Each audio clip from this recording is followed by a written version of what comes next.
Olá a todos, bem-vindos de volta a mais um vídeo com muitos assuntos para discutir. A maior parte do tempo será dedicada a analisar certas empresas, certas ações, especialmente aquelas que finalmente ganharam um pouco de destaque. Certo? Porque no acumulado do ano, claro, antes era tudo sobre IA, ações de data center, memória e por aí vai.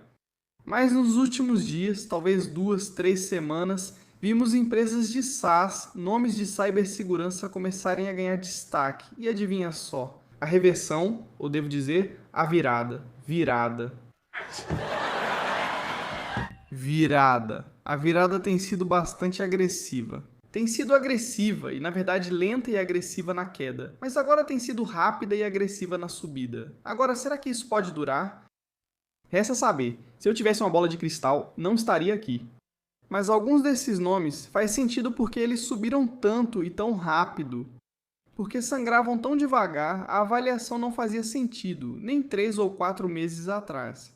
E então, quando o mercado muda o sentimento em relação a um determinado nome, geralmente isso acontece muito, muito rápido, então vamos dar uma olhada em alguns desses nomes. E claro, só porque um lado está animado não significa que, na minha opinião, o nome mais subvalorizado que existe participe da alta. Não, Meta. Meta caiu 4% hoje. Por quê? Eu não sei. Não é isso, quero dizer, posso explicar por que a Intel caiu, a AMD caiu um pouco mais antes, e como vê, a Nvidia subiu 6,2%. A ARM também subiu bastante hoje. Por que isso? Bem, ontem ou talvez mais cedo hoje, dependendo de onde você está, a Nvidia, a Microsoft e a ARM anunciaram um novo PC, um novo notebook e um PC desktop compacto para o final deste ano. Dispositivos muito potentes, com chips da Nvidia. Na minha opinião, é basicamente equivalente à série M da Apple ou ao Mac Studio, coisas desse tipo, mas para quem não usa Mac. Eu não sei qual será o preço, espero que seja bom. E sim, se o preço for bom, provavelmente vou comprar um para mim. Mas é por isso que você está vendo a Intel em baixa, a Qualcomm em baixa e a AMD que também caiu um pouco. Mas lembre-se, com a AMD, a história não é realmente sobre dispositivos para o consumidor, é mais sobre data centers. E quanto à Meta, por que a Meta está em baixa hoje? Eu não sei. Eu não sei, e como disse antes, não me importo desde que eu possa acumular mais. Ações da Meta por volta de US$ 600 por ação. 1,33 trilhão de dólares com o IPO da SpaceX se aproximando, que vai ficar mais perto de 2 trilhões.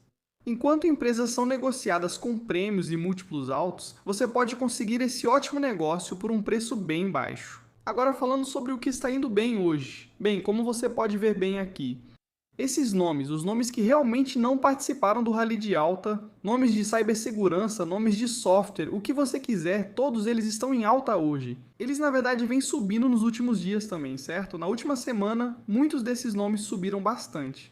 Não só na última semana, mas desde o fundo, muitos desses nomes já subiram bastante. Eu analisei isso mais cedo. Então esses nomes provavelmente subiram mais do que isso. A Datadog subiu 152% desde as mínimas. CrowdStrike, 113, Snowflake, 113. Provavelmente é mais do que isso. É pelo menos 113.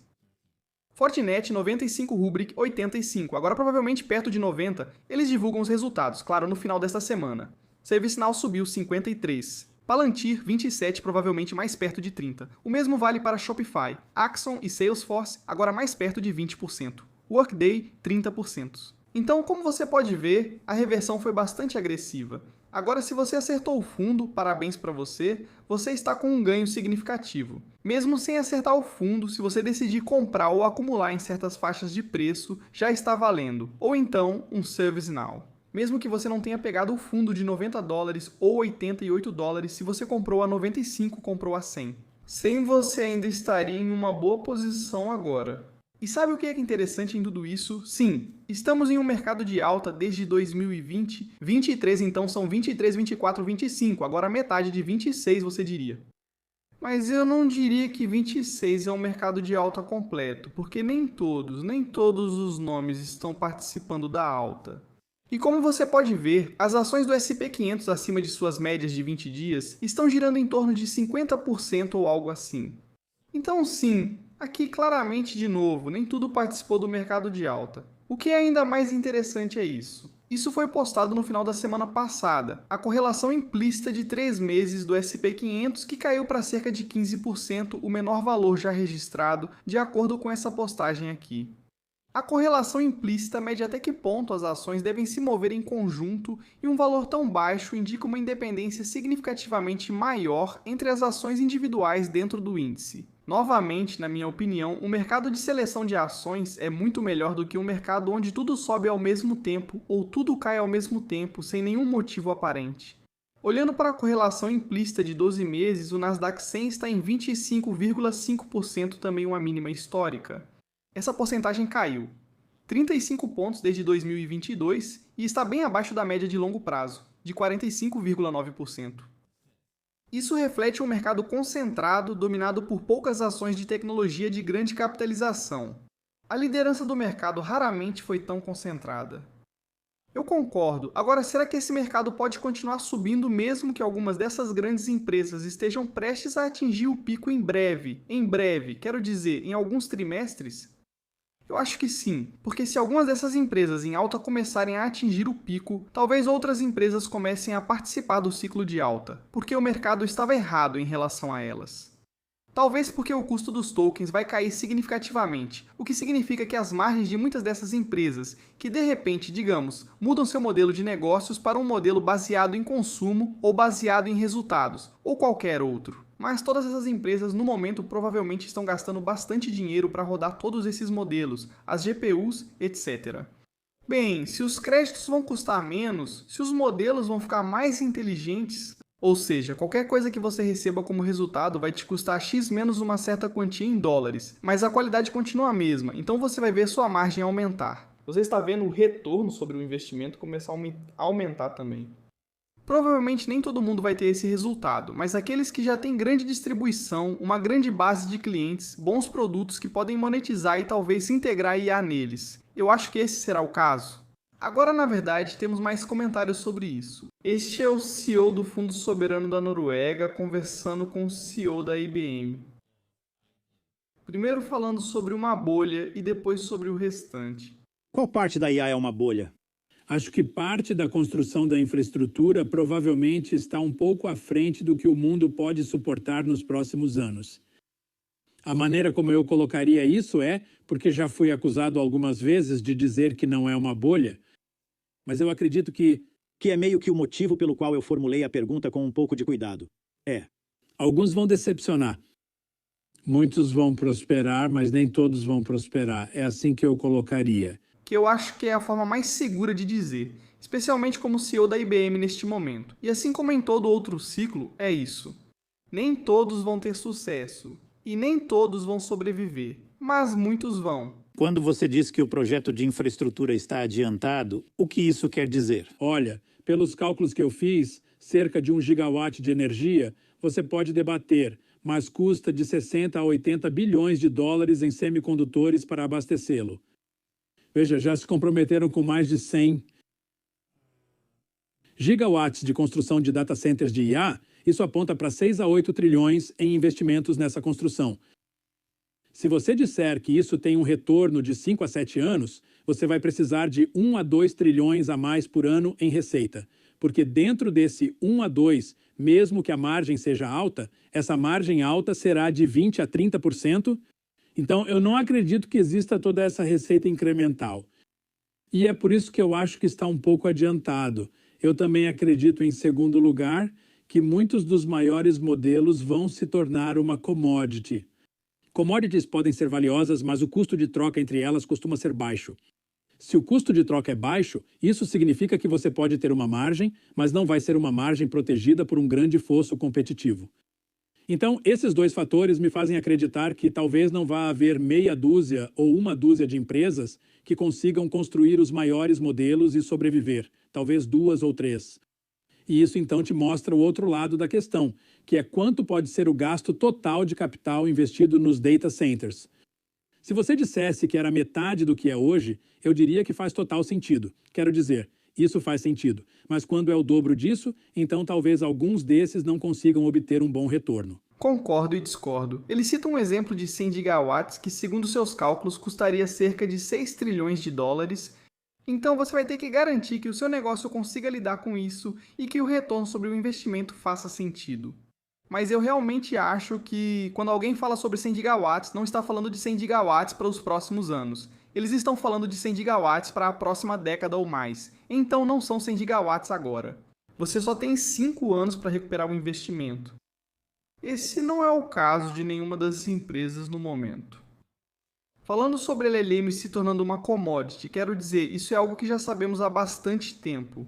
Mas é por isso que empresas como o Google estão em uma posição muito boa. É por isso que eu acho que a Meta ainda está em uma posição muito boa. Por quê? Porque o LLM só vai tornar o negócio principal deles, o ecossistema deles, muito melhor. Ele então continua falando sobre o seguinte. Então, quem serão os perdedores? Isso é muito difícil de prever. Quero dizer, tendo passado por alguns ciclos de tecnologia, eu sou bem diferente. Quem serão os vencedores? De modo geral, com a IA? Eu acho que, veja, alguns deles que já têm um negócio de consumo muito grande, isso significa que você tem uma vantagem natural de distribuição do lado do consumidor. No mercado corporativo, eu acho que ainda está totalmente em aberto para decidir quem vai vencer. Concordo totalmente. Estamos falando de empresas com bases enormes, bilhões de usuários ativos diariamente ou mensalmente, você escolhe. Distribuição, base de usuários e, claro, um produto muito bom. Mas, novamente, você não vai ter um grande ecossistema e uma base de usuários se seus produtos e serviços forem ruins. Então, esses vão ser os grandes vencedores no futuro. Agora, em relação ao setor empresarial, por isso as empresas de SaaS foram impactadas. Não sabemos. O quão forte é o seu negócio? Quão forte é a sua barreira competitiva? Quão certo você está de que pode reter todos esses clientes? Essa é a grande questão. Na minha opinião, as grandes empresas de tecnologia são muito seguras pelo ecossistema e pela distribuição que possuem. E aí isso se torna, você sabe, um ambiente para quem escolhe ações e negócios. Qual negócio você acha forte o suficiente para sobreviver a isso? E qual é lucrativo o bastante para garantir que concorrentes não tomem seu lugar? Essa é a grande pergunta que vem sendo feita há, quase um ano. O que significa que agora podemos dar uma olhada em alguns dos nomes que se recuperaram, alguns negócios realmente muito bons. Vamos começar aqui com a Shopify. Podemos ver o seguinte sobre a Shopify. Eu coloquei aqui o PL futuro, EV sobre vendas e EV sobre EBITDA. Ainda está muito alto em todos os critérios, certo? Continua muito alto em todos os critérios. Mas como você pode ver, se olhar para a média de 3 anos desses 3 indicadores de preço, está abaixo dela. Nós já estivemos acima dela. Nós também já ficamos um pouco abaixo dela, mas ainda está abaixo. Embora, claro, tenhamos esse período aqui em que ficou bem alto. Então podemos até puxar um pouco mais para frente, só para termos uma visão mais clara aqui, especificamente para a Shopify. Ainda assim, estamos ficando um pouco abaixo disso. Vamos analisar o perfil de margem em breve, só quero passar por essa lista primeiro. Em seguida, temos a Palantir. A Palantir está acima da média dos últimos 3 anos em todos os aspectos, como pode ver aqui. É muito alta, e logo você entenderá por que ela recebe um prêmio enorme. A maioria já sabe. Você olha para a Snowflake, também é cara, mas bem abaixo, e já foi ainda menor. Agora ela subiu bastante, indo para os resultados, e até mesmo no desempenho após os resultados. Ela voltou a subir, ainda abaixo da média dos últimos 3 anos. ServiceNow aqui, mesma história. Então todos esses nomes deixaram de ser baratos por enquanto, só ficaram menos caros. Embora com a ServiceNow você poderia dizer que ela estava barata 2, 3 semanas atrás, não tão cara hoje. CrowdStrike, uma das mais caras. CrowdStrike, mesmo antes dos nomes de cibersegurança, certo? Muito cara, sempre negociando com prêmio. Como você pode ver agora, está ainda mais cara. Olhando para a Datadog, mesma coisa aqui. Antes estava sendo negociada abaixo da média de 3 anos, mas mais recentemente, porque a ação subiu muito em um curto período de tempo, ficou muito cara. Salesforce, muito barata, mesmo comparada à média de 3 anos, ou mesmo se olharmos para uma média geral, ainda estaria barata, subvalorizada. Mas, de novo, quão forte é o ecossistema e o negócio? As mesmas perguntas valem para a Adobe. É isso que o mercado fala. Dá para ver claramente, certo? Olha o quão baixo isso chegou. Bem abaixo da média de 3 anos aqui em todos os aspectos. Agora, se a gente for olhar as margens, e aliás, tudo isso está disponível para você fazer sozinho no Fiscal.ai, parceiro orgulhoso do canal. Link na descrição e no comentário fixado. Usando, você ganha 15% de desconto. Novos usuários terão Fiscal Pro grátis por 2 semanas. E claro, eu agradeço a todos que têm usado o link ao longo do último ano ou mais. Muito obrigado! E espero que você goste. Indo para o perfil de margem, começamos aqui com a Axon, margem bruta. Já falamos sobre isso antes. Agora está em 59,3%, um pouco abaixo do que era há 3 anos. Isso se deve apenas à mudança no mix dos produtos que eles estão oferecendo. Margem líquida, 6,9%. Margem de fluxo de caixa livre, 0,7 operacional, negativo em 0,8, mas tudo isso deve começar a aumentar em breve. Aliás, todos esses dados são dos últimos 12 meses. Assim, você tem um impacto total dos últimos 4 trimestres. Quanto a Snowflake, a margem bruta aumentou um pouco nos últimos 3 anos. Margem de fluxo de caixa livre, 23,2%. Se você olhar para a margem de lucro líquido, ainda está negativa em 23,7%, margem operacional de 26,1%. Sim, esse é um negócio que eventualmente vai ter que mostrar que realmente é lucrativo.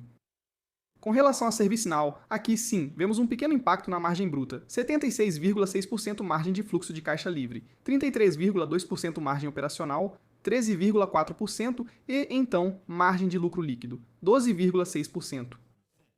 Quanto a Salesforce, um negócio muito lucrativo, margem bruta de 77,6%, margem de fluxo de caixa livre de 34,2%, margem operacional de 20,4% e margem de lucro líquido de 18,7%. O problema com a Salesforce é que seu crescimento não é tão alto quanto o de outros nomes. E segundo, o mercado ainda está esperando que o Agentforce, eu acho, assuma uma fatia maior do faturamento total. Mesmo aqui com a Adobe, lucratividade não é problema nenhum, margem bruta de lucro de 89,4%, margem de fluxo de caixa livre de 42,2%, margem operacional de 36,6% e margem líquida de 29,5%. Sem problemas aí. A receita ainda cresce na casa dos 10 e poucos por cento, não em um dígito, mas em 2 dígitos baixos. A questão para o mercado é, veremos uma aceleração real no crescimento? Vamos ver. Até agora parece que está indo muito bem. Olhando para a Palantir, isso aqui deve explicar por que ela está sendo negociada a prêmio. Primeiramente, em relação ao CAPEX, todas essas coisas, nada disso é um problema para a Palantir porque, bem, as margens aqui são simplesmente altas demais. Eles não precisam construir grandes data centers. A margem bruta de lucro segue crescendo, atingindo 84,1%. Margem de fluxo de caixa livre, 51,5%, margem de lucro líquido, 43,9%. Margem operacional, 38,1%, e veja como isso está crescendo rapidamente a cada trimestre. Claro, nos últimos 12 meses, sempre que você adiciona um novo trimestre, remove o de 4 trimestres atrás. Mas essa empresa está crescendo muito rápido, mais rápido que outras. E em alguns casos, sim, está sendo negociada a um múltiplo menor do que alguns dos players não lucrativos. Shopify, um negócio incrível. A margem bruta de lucro aqui caiu um pouquinho, 48%. Olhe para a margem de fluxo de caixa livre, 17,1%. Se você olhar para a margem operacional, 13,3%. E então, 10,8% de margem líquida. Acho que a Shopify é mais um nome em que a IA vai melhorar muito o negócio. Os dois últimos nomes aqui, um é o Datadog. Margem bruta em torno de 80%, margem de fluxo de caixa livre, 28,9% margem líquida de lucro, 3,7%. E então margem operacional, negativa em 0,7%. Sim, você está surpreso, né? Muitos desses nomes, se olhar para a margem operacional, ainda não são lucrativos. CrowdStrike, margem bruta de lucro, 74,6%, fluxo de caixa livre, 27,2%. E sim, se você observar a margem operacional e a líquida, seguem negativas nos últimos 12 meses. Surpreendente, né? E lembre-se do motivo disso. Sempre que Claude e Anthropic lançavam um novo recurso ou algo assim, esses nomes eram impactados. Bem, por incrível que pareça, existe um portfólio Claude e um portfólio de IA, não afiliados à Anthropic, mas nesse portfólio gerenciado pelo Claude, eles basicamente compraram o serviço ServiceNow no fundo, ao que parece, a $88 por ação. E o motivo é bastante hilário, eu assumo a ironia, é perfeito. Eu sou supostamente o tipo de IA que recebeu software baseado em seed, e passei abril inteiro dizendo que o fundo era na empresa pela qual o software corporativo roda. Engraçado. Além disso, exatamente essa é a tese. Não é paradoxo porque confundem duas coisas diferentes. Uma delas é lançar capacidades de IA, novos modelos e agentes melhores, o que assusta um modelo de software inicial. A outra é as empresas realmente implementando essa IA em suas operações, o que exige governança, identidade, fluxo de trabalho e trilha de auditoria. Essas coisas ocorrem em cronogramas diferentes. O ServiceNow é a camada onde a segunda ocorre. Então, uma IA está otimista em relação ao ServiceNow. É a decisão mais coerente que ela poderia tomar. Todo agente que todo mundo está construindo ainda precisa de um lugar governado para operar. E cada vez mais, esse lugar é o ServiceNow. Um bom jogo de palavras aqui também. Achei tudo isso irônico e engraçado. Você pode assistir aos vídeos anteriores, já falamos sobre isso. Vários comentários também mencionaram isso em transmissões ao vivo. O SaaS Apocalipse na verdade não estava acontecendo. Nas ações, sim. Nos negócios, não. E dissemos isso 2 trimestres atrás também. 1 trimestre atrás, neste trimestre. A tese dos pessimistas não foi comprovada. A tese dos otimistas, ou seja, a oposta aos pessimistas, não tinha provas suficientes para mudar o sentimento do mercado. Acho que após este trimestre, talvez tenham feito o suficiente. Essas empresas mostraram que continuam crescendo. Inteligência artificial já é realidade. A inteligência artificial está realmente melhorando nossos negócios. Achamos que podemos nos tornar mais lucrativos. Achamos que podemos tornar tudo isso muito lucrativo. E então, provavelmente, esse é agora o principal argumento contra essa tese pessimista que vem prejudicando todas essas empresas de SaaS nos últimos 12 meses. Então, será que o mercado em alta pode continuar mesmo que as empresas de alta tecnologia, quero dizer, as empresas de tecnologia de ponta, não estejam participando ou não venham a participar, digamos, daqui a 3 trimestres? Bem, vamos ouvir o que o otimista permanente tem a dizer. Então, qual é a sua previsão para os próximos 2 anos e em que ela se baseia? Bem, eu acho que algumas coisas estão se juntando, Joe, que vão realmente apoiar algumas coisas que talvez só aconteçam uma vez na nossa vida. Acho que a taxa de crescimento econômico dos Estados Unidos está começando a subir. Sabe, em outras palavras, a gente poderia crescer a 4%. E para uma economia madura, a maior do mundo, começar a acelerar o crescimento, isso é realmente impressionante. A segunda é que os Estados Unidos são um dos maiores exportadores da ferramenta mais importante dos próximos 10 a 15 anos, que são os produtos de IA. Isso significa que, basicamente, somos um exportador líquido de um produto de alto valor. E há tanto capital, eu acho, mal alocado hoje em dia, porque grande parte dele está em alternativas privadas, mas vai migrar para os mercados públicos. Então, eu realmente acredito que, além disso, o impulso demográfico dos millennials e da geração Z entrando na força de trabalho, mas também começando a herdar riqueza geracional. Eu acho que isso vai preparar o terreno para depois de 2026, talvez, sabe? Tipo, nos próximos 2 anos, alguns dos maiores ganhos do mercado de ações da nossa vida. Então, senhoras e senhores, se vocês achavam que a festa ia acabar, adivinhem só? Nos próximos 2 anos, vamos ver ganhos que nunca vimos em nossas vidas. O que significa aqueles 10x, 20x, às vezes 25, 30x que vimos nos últimos 2, 3 anos mais ou menos. Isso vai parecer pequeno perto do que vem aí. Uma afirmação bem agressiva, eu diria, né? Não é como se SanDisk não tivesse subido cerca de 3.300% no último ano e meio. Como se a Nvidia não tivesse multiplicado por 20 nos últimos 3 anos. Ou Nebula, Micron, AMD e outras não tivessem subido 3 dígitos. Como se o mercado já não estivesse subindo agressivamente nos últimos 3 anos. Agora, o que poderia acontecer em 27 ou 28 que faria este ano ou os anos anteriores parecerem não tão especiais? Honestamente, eu não sei, mas estou animado para descobrir, e você também deveria estar. Essa é a questão dos investimentos de longo prazo. Passamos mais tempo em ciclos de alta do que em ciclos de baixa. Mesmo assim, os pessimistas são sempre os mais barulhentos, provavelmente porque erram na maioria das vezes. É isso aí. Enfim, era isso que eu tinha para vocês no vídeo de hoje. Nos vemos no próximo vídeo. Tchau.